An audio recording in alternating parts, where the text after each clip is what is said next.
Thank you. Pat? Colonel, my name is Patrick McCleary. You seem like a very nice guy. And I know, a lot of things happened before you, but you're the guy in charge now.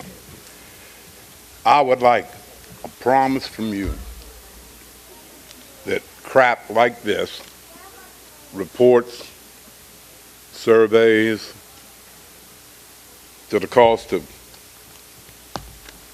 I want to get it right, $21 million over the last, started in '74 to present day. We need to have somebody help this town, this community. We have a large investment. I use a lot of profanity, so I'm kind of going slow. If anybody knows me, it's kind of hard for me to talk like this without using it. But stuff like this makes people mad. We pay for this. This money could be spent on a jetty. This money could be spent on improvements, on levees. It was wasted. I would like, now this all happened before you came. You ain't had nothing to do with this. I'm not mad at you. I'm mad at your bosses before you.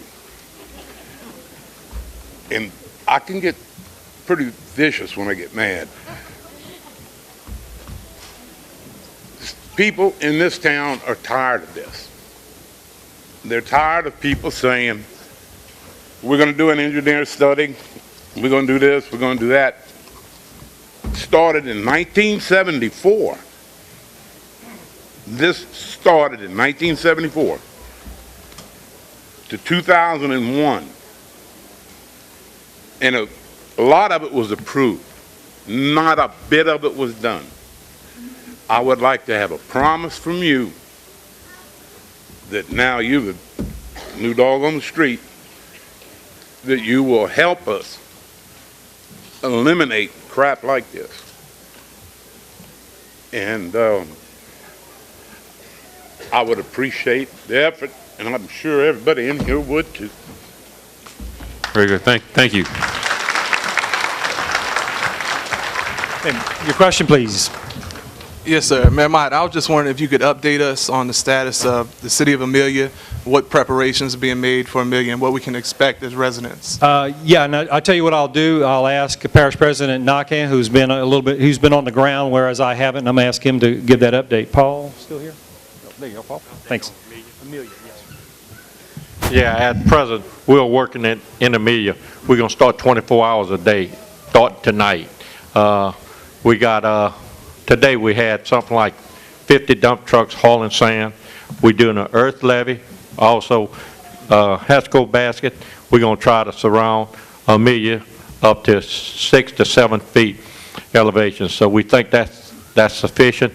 If the boys come in and when the boys come, not if. When the boys come, we should see another 1 foot less coming into the Amelia area. We should be finished with it.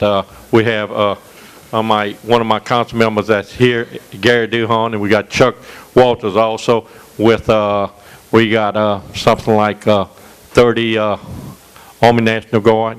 We got the parish working there also. We got a number of people working there to make sure that we're going to do the best we can to flood-proof Amelia. So I feel a lot better. I went out there this afternoon. What I saw today, they made a lot of improvement today. A lot of headway was made today.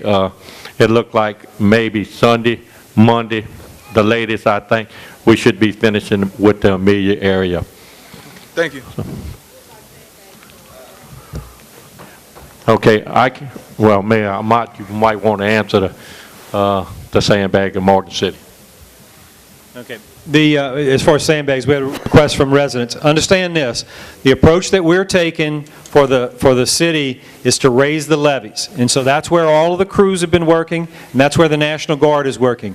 I assure you, to the extent that we can, once we get that task accomplished, if there's still a need for sandbags within the community, we will try and make as many available as we can. Unfortunately, the sandbags we've had to utilize them in the system. Okay? Yes, sir. Yeah, from Cairo all the way down to Morganza, we've had damage, okay? Mhm. And we have people coming home overseas. Well, is that going to help them have get jobs for them? Wait a minute, I'm serious. Because they need to work when they can Well- get back. And the way I look at this is that like this, some of this water's been open a long time ago. Well, if your question is, why couldn't the system been managed differently to get the water passed?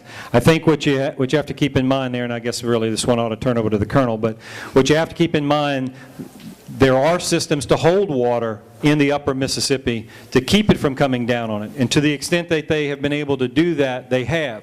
But once those reservoirs reach a point where they start to flood, they have to let them into the system.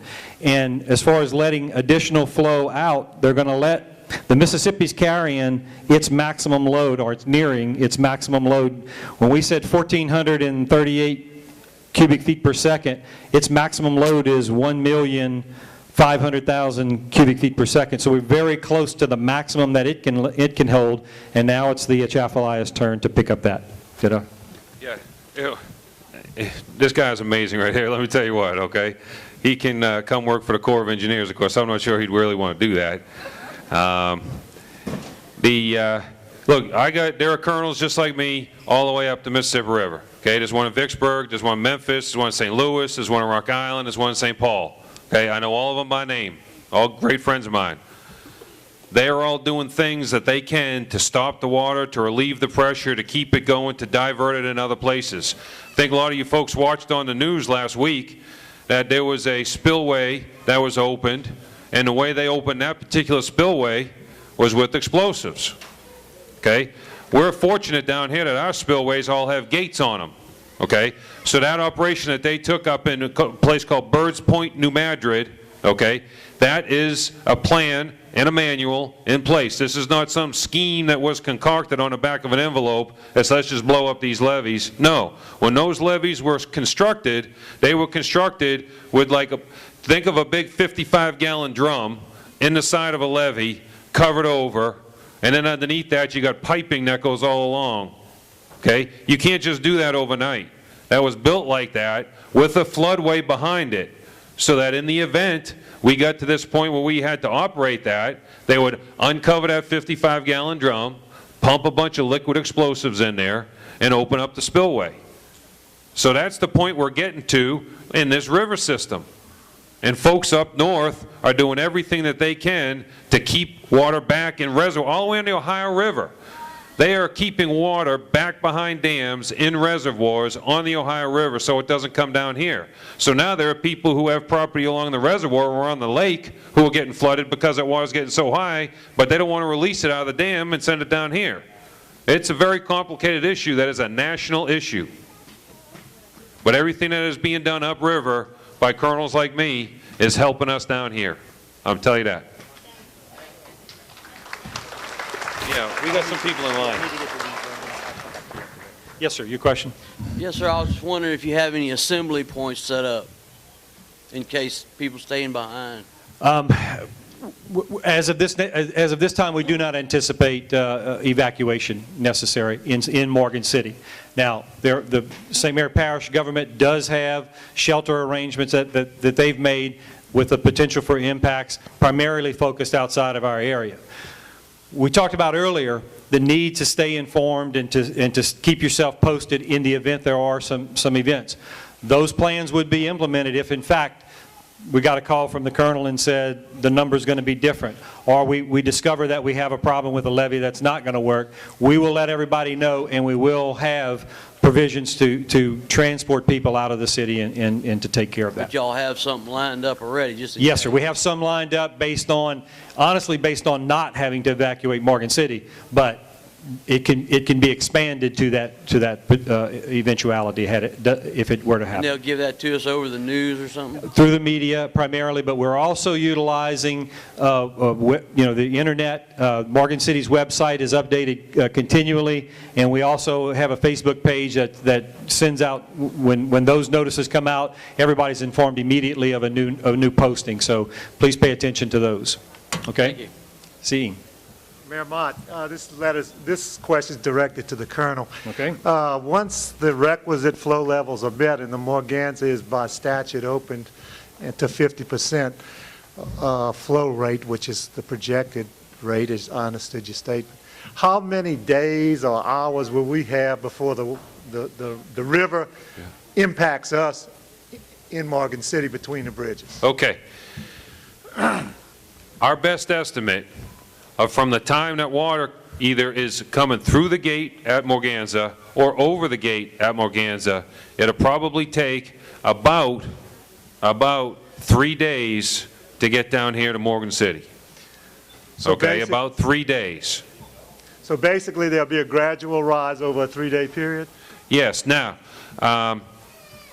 if I'm given authority to operate it, our plan is to operate it with kind of like a slow opening.